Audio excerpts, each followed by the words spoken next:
Vamos a terminar con la última parte de Romanos 16, desde el versículo 21. ¿Se acuerdan qué vimos la semana pasada? Sí, claro. ¿Qué se les quedó de la semana pasada? Sí, ya había Que terminado. ya había terminado de los saludos y pareciera que todo acabó ahí, pero tómala que comienza una amonestación, una exhortación. Tengamos cuidado porque dice, cuando todo va bien, viene Satanás y hace de las suyas, ¿no? Sí. Pues que tengamos cuidado con eso, ¿no? Entonces, bueno, hoy sí ya va a terminar, hoy sí ya. Entonces, otra vez retoma los saludos, pero ahora son en dirección contraria, ¿no? Porque primero es, salúdame a los que están allá, y fulano y sutano a los que están en Roma, y ahora es los que estamos acá, los saludamos. Entonces, no estaban, estos que va a mencionar no estaban en Roma. Ajá. Pues vamos a leer del versículo 21 al 27. Dice así la palabra de Dios. Les saludan Timoteo, mi colaborador, y Lucio, Jasón, Sosípater, mis parientes. Yo, Tercio, que escribí la epístola, les saludo en el Señor. Les saluda Gayo, hospedador mío, y de toda la iglesia. Les saluda Erasto, tesorero de la ciudad, y el hermano de Cuarto. La gracia de nuestro Señor Jesucristo sea con todos ustedes. Amén.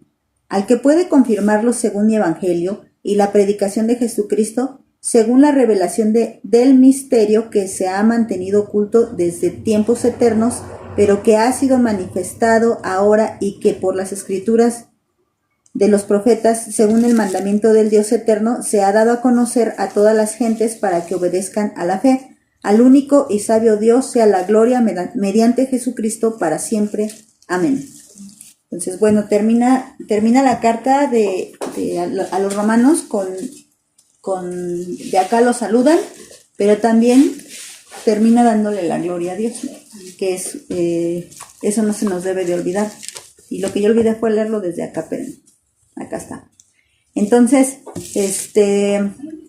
vamos al versículo 21, dice, les saludan Timoteo, mi colaborador, y Lucio, y Jasón, y Sosípater, mis parientes. Vamos a hacerle igual que la vez pasada, vamos a ver qué dice la Biblia acerca de estos personajes. Timoteo, de Timoteo no les puse las citas porque Timoteo está mencionado 24 veces en la Biblia, entonces no les puse todas, pero bueno, les puse algunas referencias, pero sí les puse de dónde saqué esa referencia, ¿no? Timoteo dice que estaba en Derbe la primera vez que es mencionado y era ya discípulo cuando Pablo lo encontró en Hechos 16:1. Era hijo de una mujer judía cristiana y de un padre griego. Se sabe que ella era creyente y él no. También se sabe que su abuela era creyente. Acompañó a Pablo en sus viajes misioneros en varias ocasiones. Ahí todas tienen cita, Fue compañero del ministerio de Silas también, porque iban en parejita. Timoteo era misionero igual que Pablo y después terminó siendo pastor en la iglesia, ¿no? Pero comenzó su obra en el Señor, igual que Pablo, acompañándolo a varios lugares, ministrando en varios lugares, sirviendo a Pablo también. Fue hijo, bueno, ahorita lo vamos a ver aquí, considerado hijo amado y fiel por Pablo. O sea, Pablo lo consideraba su hijo en la fe.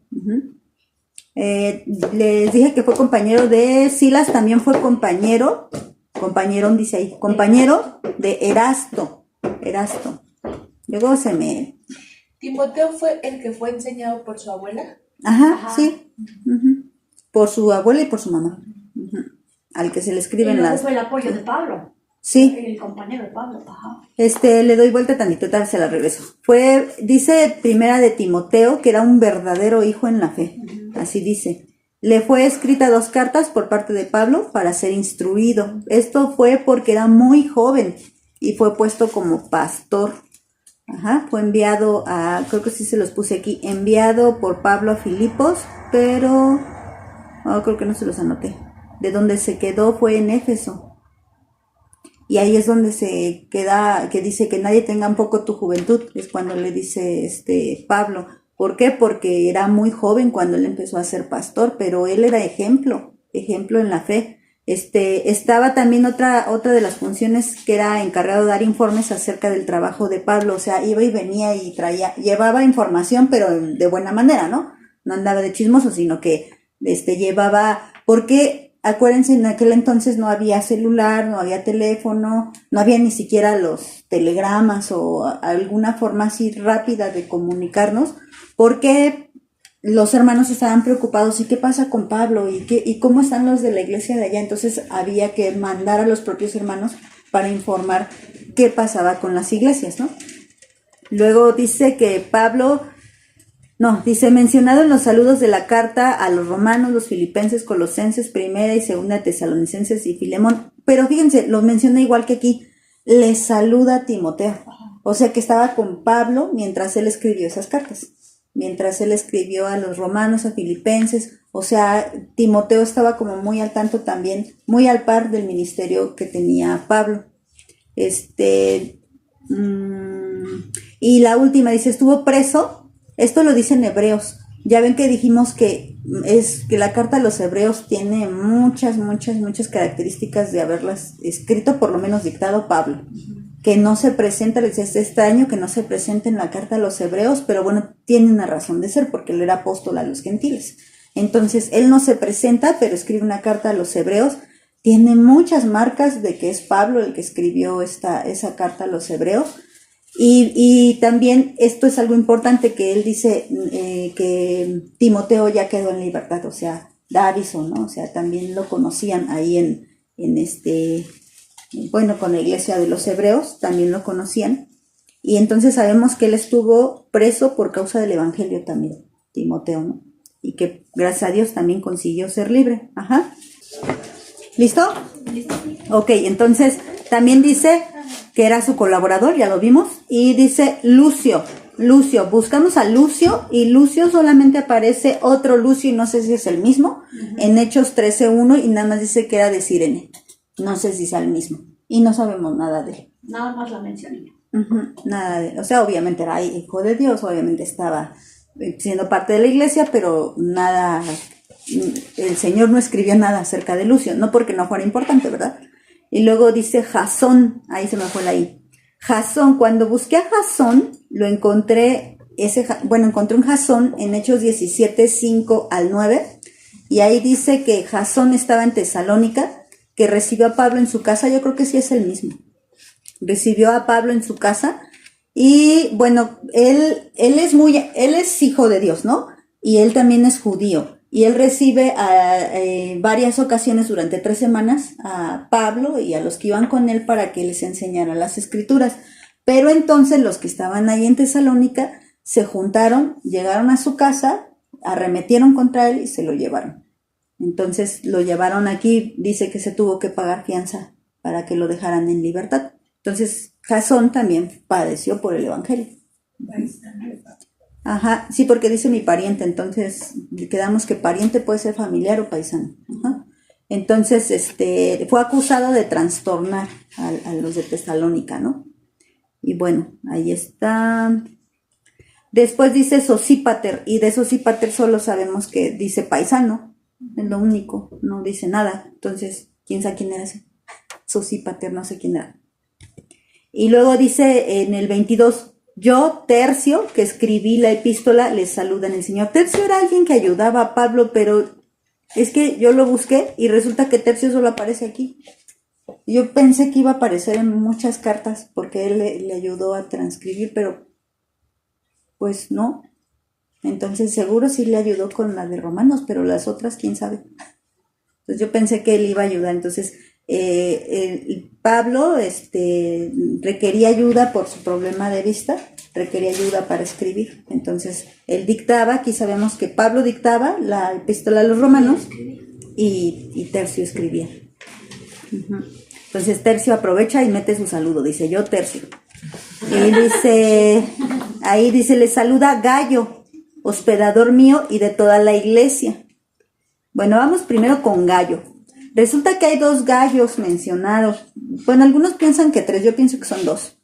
Uno se dice Gayo de Macedonia y el otro era Gayo de Derbe. Son diferentes, pero pensando que fuera el segundo, Este tiene estas características. Dice que era compañero de Pablo y dice que en Éfeso este gallo fue arrebatado con violencia otra vez por los seguidores de la diosa Diana. O sea, también fue maltratado por causa del evangelio. Pablo también dice, yo no bauticé a nadie excepto a Gallo, ¿no? Probablemente sea ese porque son dos, entonces probablemente sea ese. Pero lo que sí dice y queda claro aquí en Romanos que era ay, se me fue, hospitalario. Ajá. Él hospedaba a Pablo y hospedaba a la iglesia. Algunas versiones dicen que más que hospedar, él tenía una congregación en su casa, o sea, él recibía una congregación. Entonces puede ser los dos casos, ya sea que él se reunieran en su casa o como tal él recibía. Pero si leemos la tercera carta de Juan, vamos a ver que esa es la característica del gallo del que habla Juan, que incluso dice que de otro que está ahí metiendo su cizaña y que se enoja porque Gallo quiere recibir a los hermanos en Cristo, pero que Gallo no le hace caso y que Gallo es muy generoso y muy hospedador, y de hecho lo elogia el apóstol Juan, ¿no? Y entonces yo creo que probablemente se trate del mismo porque tiene esas cualidades, ¿no? Que recibe a la iglesia, que recibió a Pablo, que recibe al mismo Juan. Entonces, yo creo que por eso son dos de los que habla la palabra de Dios. Uno es el de Macedonia y el que les estoy platicando es el de Derbe. Entonces, de él sí sabemos un poquito más. Es mencionado, ahí les puse en Hechos 19, 29 y 24. Bueno, ahí están los dos, el de Macedonia y el de Derbe. Luego Romanos 16, 23, 1 Corintios 1, 14 y en varias citas de tercera de Juan. Porque la carta va dirigida a él. Ajá. En la de tercera de Juan. Ajá. ¿Le puedo adelantar? Sí, sí. Luego tenemos a un Erasto. Aquí ya Erasto nos dice, sí es mencionado en Hechos 19, 22 y en 2 de Timoteo 4, 20. Según esto, Erasto fue enviado a Macedonia junto con Timoteo. Igual, ya saben, a compartir, a predicar la palabra, a dar informes de cómo iba la iglesia. Ahí en Romanos nos dice que era tesorero de la ciudad, o sea, se encargaba de llevar las finanzas, ¿no? Era hermano de Cuarto, también nos dice. Y en 2 Timoteo dice que se le dio la indicación a Erasto de quedarse en Corinto. Entonces, lo que sabemos de este Erasto. Son como datos generales, nada más como para saber de quién está hablando. Porque decimos, bueno, ¿y estos qué? ¿Listo? Luego, de Cuarto solamente tenemos que era hermano, ¿no? Y el hermano Cuarto no aparece en nada, solo sabemos que era hermano de Erasto. No aparece en ninguna. O sea, si le ponen cuarto en la concordancia van a aparecer un montón de cuartos, ¿verdad? Cuarto grado, cuarta parte, cuarto. Pero como nombre, la única vez que aparece es ahí en Romanos 16, 23. Y, ¿sí la puede ser? Sí. Y bueno, vamos al 24. Aquí ya empieza a hablar de otra cosa. Se terminan los saludos en el versículo 24. Dice, la gracia de nuestro Señor Jesucristo sea con todos ustedes. Amén. Entonces, fíjense que es importante la manera en la que él inicia con la gracia y termina con la gracia. Cuando empezamos a estudiar esta carta dijimos que precisamente eso, la fe, ¿no? O sea, por gracia somos salvos por medio de la fe. Y así es como empezamos, y un verdadero cristiano así es como termina. Nunca es por esfuerzo propio, nunca es porque lo hicimos bien o porque somos mejores cristianos que otros o porque hay algo, ¿no? Algo que estaba en mí que por eso sí me salvé. O sea, definitivamente no. Lo único que el Señor quiere es que confiemos en su misericordia, y así es como termina Pablo sabiendo y reconociendo que todo esto que escribió, todo esto que él dijo, la doctrina, los principios, aún mandamientos escribió aquí, exhortaciones, ¿no? No tiene sentido si la persona no tiene gracia. O sea, porque pasa que cuando el pastor, el predicador o quien sea que esté compartiendo la palabra, uno escucha y arde tu corazón y te quebrantas y puede que el que esté al lado también necesita escuchar eso y no pasa nada. Simplemente en su corazón no pasa nada. Y hasta podría uno pensar, gracias a Dios que vino esta persona porque esta palabra le va a animar o esta palabra le va a exhortar o le va a amonestar, pero esa persona no le hizo ni cosquillas. ¿Por qué? Porque precisamente, aunque suena feo, es un desgraciado, ¿no? O sea, no tiene la gracia de Dios. Entonces necesitamos de su gracia aún para poder ser sensibles a la palabra de Dios. Si nosotros aún notamos cierta dureza de nuestro corazón hacia la palabra, como cierta insensibilidad, ¿no? Escuché la predicación y no pasó nada, me dijeron palabra y no me inquietó, o pequé y no sentí feo, nos está faltando la gracia de Dios. Entonces debemos aún, pues clamar por esa gracia y por esa misericordia. Señor, ¿qué está pasando conmigo? ¿No? O sea, yo no quiero estar fuera de tu gracia, yo no quiero estar fuera de tu salvación, de tu obra redentora. Necesitamos la gracia de Dios. Por eso es que Pablo la repite constantemente y en todas sus cartas empieza y termina con gracia. Y así es la vida de nosotros en Cristo. La debemos empezar por gracia y llegaremos al cielo por gracia, nunca por nuestros propios méritos, ¿no? Entonces dice la gracia, pero bien importante, ¿de quién? De nuestro Señor Jesucristo, ¿no? O sea, porque podemos hallar gracia ante los ojos de cualquier otra persona, ¿no? Podemos hallar gracia, a lo mejor aquí entre nosotras, le caigo, porque es como, dijéramos entre nosotras, como caerle bien, ¿no? Le caigo bien a Katy, ¿no? Le caigo bien, entonces hallo gracia, ¿no? A los ojos de Katy, sí, pero la gracia que Katy me pudiera dar no me salva, ni me fortalece, ni me limpia, ni me ayuda. Entonces, por eso es importante la gracia de nuestro Señor Jesucristo. ¿Por qué? Porque no necesitamos la gracia de ningún Dios falso, ¿no? Rogando a la persona equivocada, pidiéndole, aboga por mí, ¿no? Le decía, a mí abogada nuestra, algo así le decían, ¿no? A la Virgen María, y dije, caray, eso. Bueno, que hasta una torre de marfil, y me pongo a pensar, ¿cuál torre de marfil va a orar por mí? ¿Cuál torre de marfil, no? Entonces, y muchas cosas que dices, no, sí está muy, tergiversado, pero aquí por eso Pablo dice, la gracia que realmente necesitamos para empezar y para terminar es la gracia del Señor Jesucristo, la gracia de Dios, porque Jesús es Dios, ¿no? Y no se nos debe de olvidar, y debe de estar esa gracia con nosotros. Y luego dice, y aquí no puse ninguna otra versión, porque aparte aquí hay un dato curioso. ¿Sí fue en Sí. El versículo 24 aparece en la Reina Valera de 1960. El versículo 24. Pero no aparece en el original.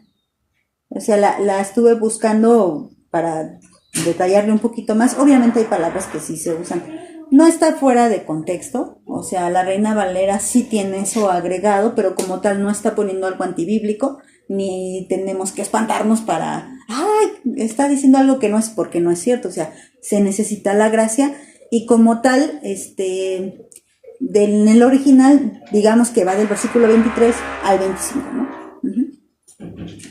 Dice, y al que puede confirmarnos según mi evangelio y la predicación de Jesucristo, según la revelación del ministerio que se ha mantenido oculto desde tiempos eternos. Confirmarnos, viene del griego esterizo, que quiere decir fijar firmemente, es decir, literalmente volverse resueltamente en cierta dirección, o figuradamente confirmar, establecer o afirmar. Entonces está diciendo en el versículo 25 que Dios tiene el poder de hacer nuestra actitud resuelta hacia Cristo. O sea que no existen los cristianos pusilánimes, y no existen los cristianos que van de una idea a otra. Hoy sí soy cristiano, mañana no soy cristiano. Hoy sí rechazo el pecado y mañana me gusta pecar. Eso no quiere decir que no estemos batallando, pero aquí habla más bien de una tibieza espiritual. Entonces, más bien de todo lo contrario, de no ser tibios espirituales, ¿no? Entonces, dice que Dios tiene el poder de hacerte estable. No es porque tú, volvemos a lo mismo, ¿no? Lo de la gracia. No es porque tú eres tan buena cristiana que puedes mantenerte firme en la fe. y puedes mantenerte firme en Cristo. O sea, no se debe gracias a tus cualidades o a tu compromiso o a que tú lo haces muy bien, a que tú estás firme en Cristo, sino se debe a tu absoluta dependencia de Dios. ¿Por qué? Porque dice que Él tiene el poder de establecerte y de afirmarte. Entonces, Dios dice, por eso aquí dice Pablo, al que puede afirmarte. ¿Y en qué te va a afirmar? Dice el versículo 25, en mi evangelio. Obviamente no se está refiriendo a que sea el evangelio de Pablo, sino es el evangelio de Jesucristo, pero está tomándolo como propio. O sea, esto que te predico como la palabra de Dios, necesitas estar fuerte para seguir creyendo. ¿Por qué? Porque, por ejemplo, las chicas ahorita, yo creo que lo viven más ellas, vienen aquí, aprenden o van a la iglesia y aprenden, ¿y qué pasa cuando llegan a la escuela? Les enseñan todo lo contrario y las bombardean con ideologías que son totalmente opuestas a la palabra de Dios. Pero ¿quién tiene el poder de mantenerlas estables? Dios. Y el evangelio es algo ridículo para el mundo. Locura, dice Pablo, ¿no?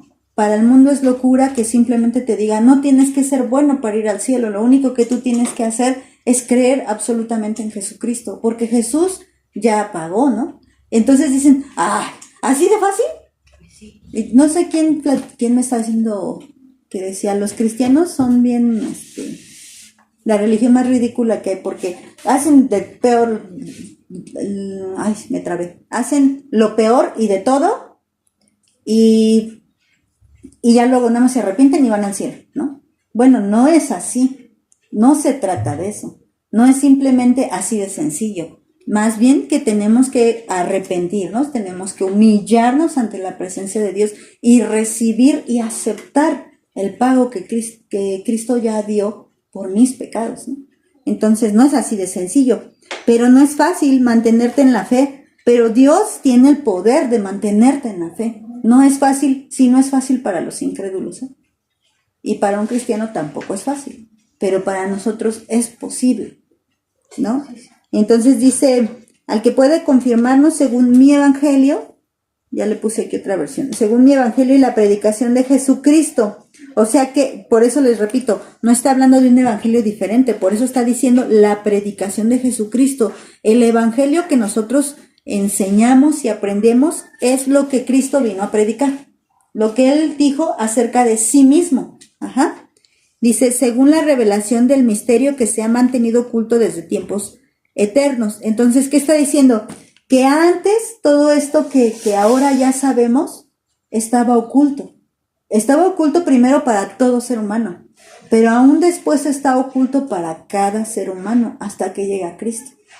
Hasta que aún la gente puede ir a la iglesia, puede congregarse y el evangelio puede seguir oculto ante sus ojos, porque solamente cambian de costumbres y cambian de religión, pero como tal no conocen a Cristo. Entonces, aquí está diciendo, Dios tiene el poder de confirmarte y de revelarte lo que Cristo realmente dijo de sí mismo. Y que tú creas que Él dijo que Él era el Hijo de Dios y tú lo creas. Que Él dijo que Él puede perdonar los pecados, como Itan, que anda fascinado con la historia del paralítico del que meten por el techo. Sí. Ajá, está fascinado, le encantó esa historia. Y entonces decía, ¿no? O sea, que Dios dijo, es que Él le dijo, tus pecados te son perdonados. Y luego después Él le dijo, levántate. Y efectivamente decía, para que veas que tengo el poder de perdonar pecados, entonces demuestra físicamente que podía sanarlo, ¿no?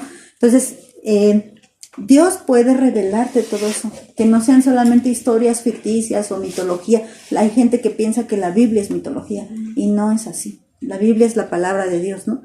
Entonces, bueno, vamos a Dios habla hoy, dice, alabemos a Dios que puede hacerlos a ustedes firmes conforme al evangelio que yo anuncio y la enseñanza acerca de Jesucristo. Esto está de acuerdo con lo que Dios ha revelado de su designio secreto, el cual estuvo oculto desde antes que el mundo existiera. Luego también lo puso en Nueva Traducción Viviente.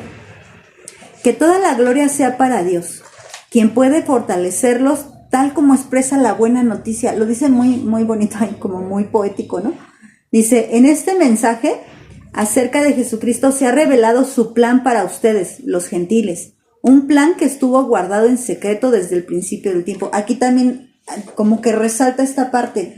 Dios tenía planeado salvar a los que no son judíos aún desde antes. O sea, como lo vimos también durante toda esta serie de Romanos, vimos que no fue una ocurrencia de repente porque le falló el plan A y entonces hizo un plan B. No, o sea, seguimos en el plan A de Dios. Él no ha cambiado de opinión. Desde un principio, Él así lo estipuló. Voy a salvar a los gentiles, pero antes me voy a manifestar al pueblo judío. Bueno, antes lo formó Él, ¿no? Entonces, todo esto ya lo vimos y ya prácticamente pues nada más como que lo estamos recordando.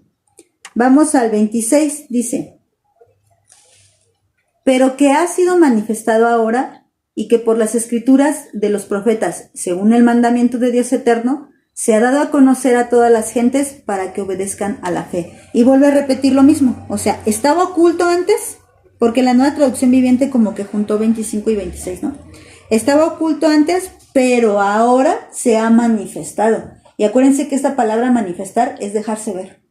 O sea, antes Dios al propósito no se dejó ver a todos los pueblos, pero después, conforme a su plan, cuando vino nuestro Señor Jesucristo, Él vino a cambiar la historia, ¿no? Decíamos el antes y el después de Cristo. Y esto es porque antes de Cristo era el Dios de Israel, ¿no? Y solamente el Dios de Israel. Y después de Cristo, entonces se volvió nuestro Dios, ¿no? El Dios de todas las naciones, ¿no? Y esto, como también en la parte del glorioso evangelio que también Sandy ya nos había enseñado unas cosas, decía cómo aún antes el evangelio a los gentiles fue profetizado desde antes.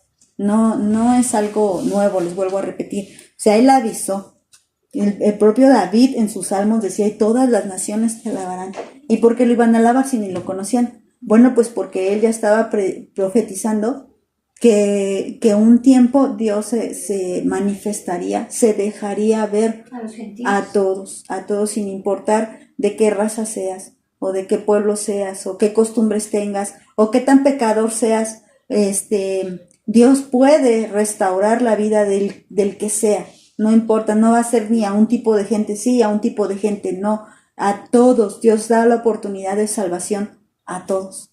Ahí tenemos a la prostituta Rahab, ¿no? O sea, no era una chica decente, era una prostituta, pero Dios la escogió y aún la escogió para hacerla de su linaje, ¿no?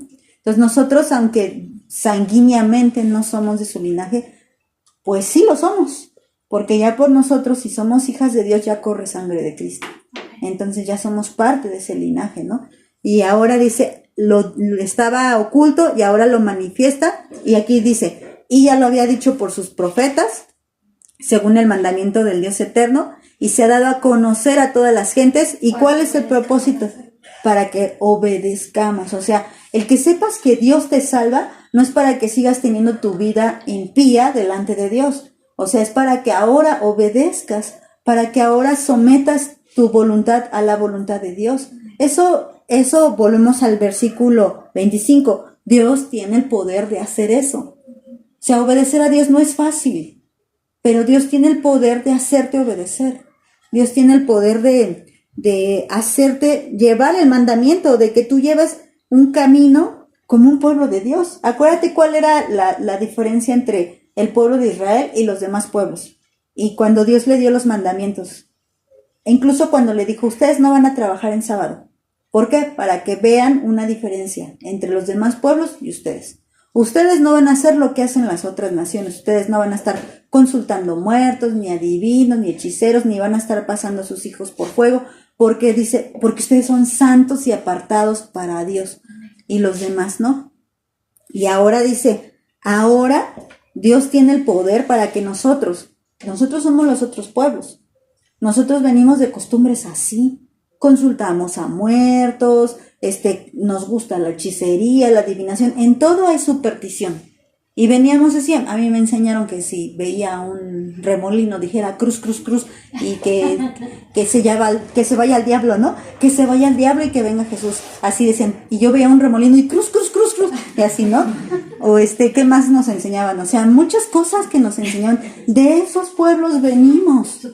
Supersticiosos, dados a la idolatría. Pero dice que ahora Dios nos ha llamado para que seamos su pueblo y para que obedezcamos a la fe. Amén. Ajá, y acuérdense que esta fe se refiere a la medida de la fe en Cristo. Ajá, a la doctrina. Ajá. Y el versículo, no, espérenme. Vamos a Dios habla hoy. Dice, pero ahora se ha dado a conocer por los escritos de los profetas, de acuerdo con el mandato de Dios eterno, este secreto del plan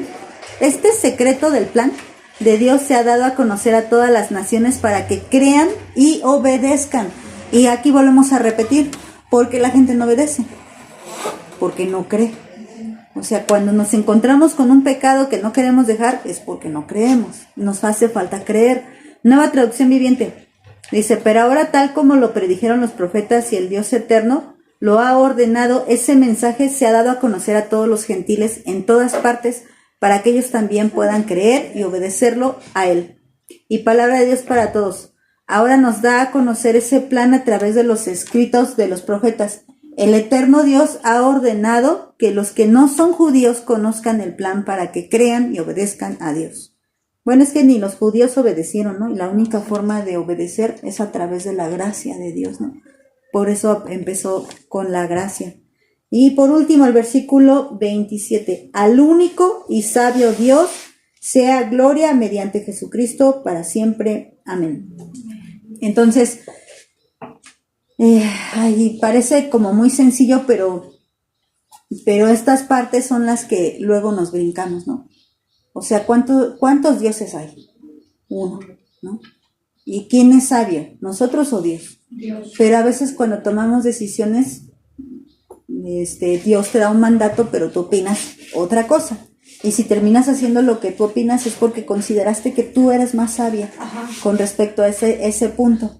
Sí, yo sé, Dios, que tú dices eso, pero no aplica en mi caso. En mi caso te faltó sabiduría porque no estás considerando esto, ¿no? Tampoco es fácil, ¿no? O sea, se vuelve peor, pero aún Dios nos quiere llevar a la perfección, ¿no? Y yo le decía al Señor, bueno, Señor, pues tú eres el único sabio y yo no entiendo por qué, pero tú eres el único sabio, ¿no? Y entonces dice, sea gloria mediante Jesucristo para siempre. Y aquí es algo bien importante, hermanas. La única forma en la que podemos darle la verdadera gloria a Dios es a través de su Hijo. ¿Y cómo hacemos esto? No solamente es como mencionándolo, Señor, recibe la gloria por medio de tu Hijo, sino que Dios no va a recibir la gloria de ti si tú no traes a Jesucristo. O sea, si dentro de ti no mora Jesús, de ti no recibe nada. Acuérdate de los demonios. Estaba pensando en cuando él pasa, no recuerdo exactamente la escena, si ustedes la recuerdan, ayúdenme, pero hay una parte donde él pasa y los demonios empiezan a alabarlo y lo reconocen como el Hijo de Dios. ¿Y qué hace el Señor Jesús? ¿Los deja hablar? No, los calla, porque de ellos no va a recibir gloria, porque su boca de estos demonios estaba sucia, corrompida. Entonces Dios no recibe la gloria de quien sea. Dios recibe la gloria de su Hijo, Jesucristo. Y para que nosotros podamos darle la gloria a Dios, debemos de estar seguras de que en nosotros está Jesús. Y para que nosotros esté Jesús, debemos de estar seguras de que somos nacidas de nuevo, de que hemos realmente creído, de que realmente nos arrepentimos. Porque todo lo demás, hermanas, que podamos hacer es religión, es mera apariencia, es basura, hermanas. Pero cuando realmente Cristo está en nosotros, entonces realmente podemos presentar gloria y alabanza a Dios. Realmente, acuérdense que nuestra alabanza son como cánticos así bonitos, ¿no? Delante de Él, cuando lo reconoces con la gente, cuando lo reconoces en la iglesia, aún sin palabras, lo reconoces y le das la gloria a Dios. Eso es algo agradable ante sus oídos, ¿no? Pero no de una persona que no tiene Cristo. Entonces, por eso dice, sea la gloria mediante Jesucristo para siempre. O sea, no a veces. No va a haber una persona que dice que toda rodilla se doblará, ¿verdad?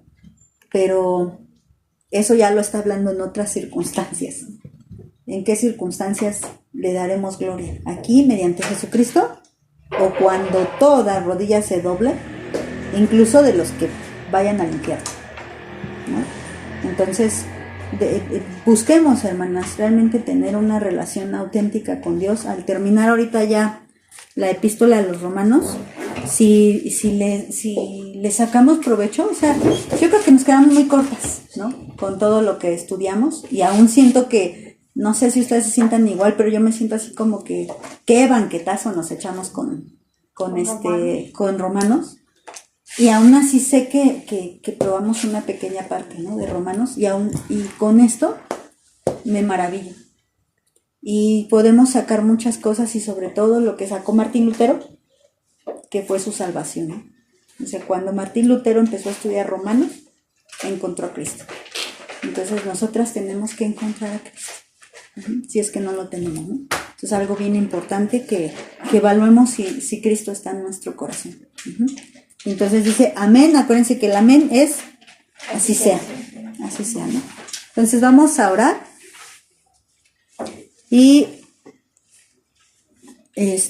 Sandy, ¿puedes orar? Y para ya darle los adiós por terminar el estudio. Señor, te damos las gracias por haber sido y siempre ser tan bueno con nosotras, habernos permitido terminar este capítulo de tu palabra y todo este libro que ha sido de gran bendición. Gracias. Y de gran disciplina para nuestras vidas, Padre, de saber que tú eres un Dios celoso y que eres un Dios bondadoso y que eres un Dios fuerte y que tu corazón todo tú eres amor, pero también hay ira, Señor, y que buscas la santidad en cada uno de tus hijos. Te damos las gracias por lo que aprendimos de ti y por lo que seguiremos aprendiendo, Padre. Sí. Que lo que aprendimos hoy no se nos olvide nunca y que podamos en verdad vivir en santidad. Te pedimos que nos ayudes y que sea tu Espíritu Santo quien gobierne nuestra vida, para que la naturaleza pecaminosa en la cual vivíamos antes ya no esté más dentro de nosotros, ni sea gobernada por ella, sino por el contrario, Padre. Seamos gobernadas por tu Espíritu Santo, quien nos ha rescatado y nos ha convencido. Gracias, mi Señor Jesús, por toda la salvación que nos has dado. Y te bendecimos, Padre, bendecimos también tu santo nombre, y que nos lleves con bien a casa y que nos lleves también con bien a todas las pruebas que tú mismo nos vas a llevar por ahí. Ayúdanos, Señor, a esas pruebas que ya tienes preparadas, y que podamos enfrentarlas con toda la sabiduría que tú nos has dado. Gracias por tu fidelidad, gracias por tu amor, por tu paciencia por cada una de nosotras, Padre, por tener tanta misericordia y compasión de cada una de nosotras. Sigue cuidándonos, Señor, sigue ayudándonos hasta llegar a la meta, a la estatura de nuestro Señor Jesús, y hasta que estemos presentes delante de ti. Gracias, Padre, y bendícenos, Señor, y aún también prepara nuestros corazones para lo que sigue, para el siguiente estudio, que tú ya sabes lo que hablarás cada día que nos reunamos y hablemos de ti. Gracias, mi Señor Jesús. Amén. Amén.